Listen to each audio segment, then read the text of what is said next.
ये मेरी और मेरे राहुल के प्यार की सच्ची कहानी है। मेरी शादी 2015 में राहुल के साथ हुई थी।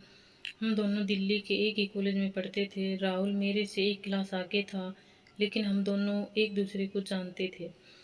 लेकिन हम सिर्फ अच्छे दोस्त थे। मेरी शादी को लव मैरिज कहें या फिर आप अरेंज फिर लव कहें, ये आप डिसाइड करना। मुझे वो संडे का दिन आज भी याद है, जिस दिन राहुल मुझे देखने घर आया था। हम दोनों में से किसी को भी नहीं पता था कि हमें किसको देखना है।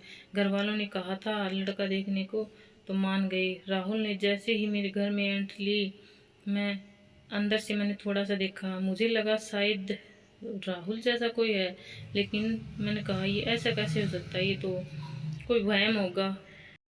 बस ऐसे ही पता नहीं धड़कनें तेज हो रही थी और फिर आवाज़ आई कि लड़की को बुलाओ। ये सुनकर मेरे पैर कांप रहे थे। मैं चाय लेकर अंदर गई, लेकिन मेरी हिम्मत नहीं हुई कि मैं कन्फर्म करूं कि राहुल ही है। फिर मेरी मौसी ने दोनों को आपस में बात करने के लिए कहा। दोनों को ऊपर चौबारे में बैठा दिया। जैसे ही हम दोनों ने एक दूसरे को देखा तो एक ही शब्द निकला, ये कैसे। और दोनों को हंसी आ गई और शर्म भी। फिर राहुल ने कहा, क्या तुमने सोचा था ऐसा कभी। मैंने कहा नहीं तो क्या तुम चाहोगे मुझसे शादी करना। और मुझे हंसी आ गई। उसने कहा, हम दोस्त अच्छी बात है, लेकिन ये ज़िंदगी का सवाल है, पहले जो आपके मन में है तो बताओ। मैंने कहा नहीं, मुझे कोई प्रॉब्लम नहीं है। फिर उसने कहा, तो मेरी भी यहाँ है, चलो हाथ मिलाओ, अभी तो अगली बार गले लगने के लिए मिलूंगा। और हंसने लगी। राहुल हमेशा से ऐसी मजाक करने वाला लड़का था। जब भी हमारे साथ कॉलेज में बैठता था सबको हंसाता था।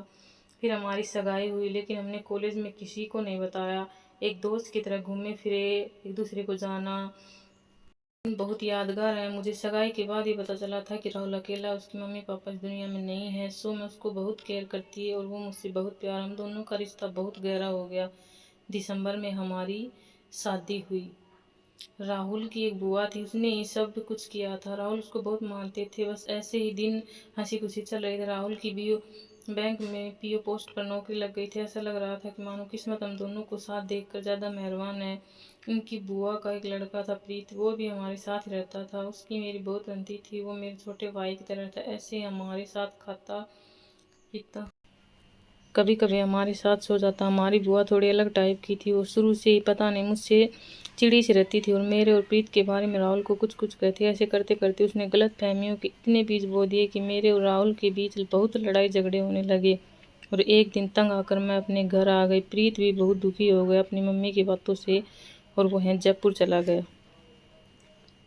राहुल फिर अकेला हो गया और शराब पीने लगा। ऐसे करते करते एक साल बीत गया, लेकिन बदला कुछ भी नहीं और बात डिवोर्स तक पहुंच गई। ये बात राहुल के एक दोस्त को पता चली। उसने उसे बहुत समझाया, लेकिन अब बहुत देर हो चुकी थी। हमारे तलाक का निर्णय हो चुका था। मुझे अपना सामान लेने राहुल के घर आखिरी बार जाना था। मैं अपनी मम्मी के साथ गई। राहुल के घर में ही था। हम दोनों एक दूसरे से नज़र नहीं मिला पाए। राहुल कुछ नहीं बोला और कमरे में चला गया। मुझे मेरे एक एक पल याद आ रहे थे। सोच रही थी काश ये बदल पाए, ये एक बुरा सपना हो। हम दोनों ने कितने प्यार से यह घर सजाया था। ये सब मैं उस सोफे पर बैठकर सोच रही थी, जिसे मैं बहुत जिद करके लाई थी।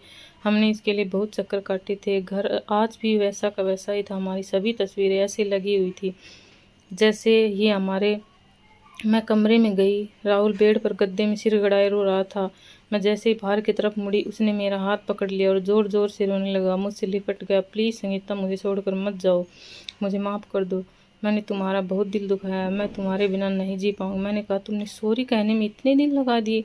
मैं तो आज भी तुमसे इतना ही प्यार करती हूँ। आज भी मेरे सबसे अच्छे दोस्त हो और सच्ची दोस्ती से कभी बेवफाई नहीं की जाती। बस तुमने मुझे दुख इस बात का है कि तुमने मुझे सफाई का मौका तक नहीं दिया। और हम दोनों एक दूसरे से लिपट कर रोने लगे। मैं बाहर आई, माँ के हाथ तलाक के पेपर लिए और फाड़ दिए। ये क्या किया माँ, मुझे माफ़ कर दो, संगीता को यूँ छोड़ दो।